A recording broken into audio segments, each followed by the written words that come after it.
இங்கே பாருங்க, நமக்கு அன்றாடம் விடிஞ்சிறது அவ்வளோ சீக்கிரமாக விடிஞ்சிடாதுங்க. இறைவன் குரானில் சொல்லி காமிக்கிறான், ஃபஜர் அப்படின்ற அத்தியாயத்தில், வல் ஃபஜர் வலையாலின் அஷர், விடியற்காலையின் மீது சத்தியமாக, 10 இரவுகளின் மீது சத்தியமாக, செல்கின்ற இரவின் மீது சத்தியமாக, ஒற்றையின் மீதும் இரட்டையின் மீதும் சத்தியமாக அப்படின்னு சொல்லிட்டு இறைவன் சொல்லுவான், இதில் அறிவுடையவர்களுக்கு போதுமான சத்தியம் இருக்கிறது அல்லவா.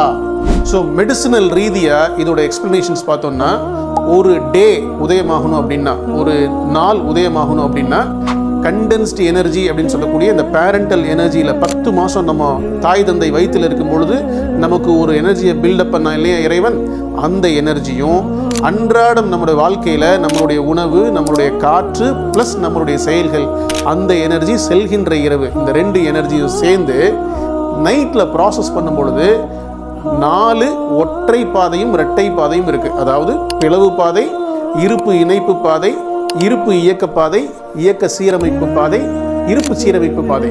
இந்த ஒற்றை பாதையும் இரட்டை பாதைகளை சேர்ந்து நம்மளுடைய எண்ணத்துக்கு தகுந்த மாதிரி செயல்களை வெளிப்படுத்தக்கூடிய நிகழ்வு தான் ஃபஜர் அப்படின்ற நிகழ்வு, விடியற்காலை அப்படின்ற நிகழ்வு.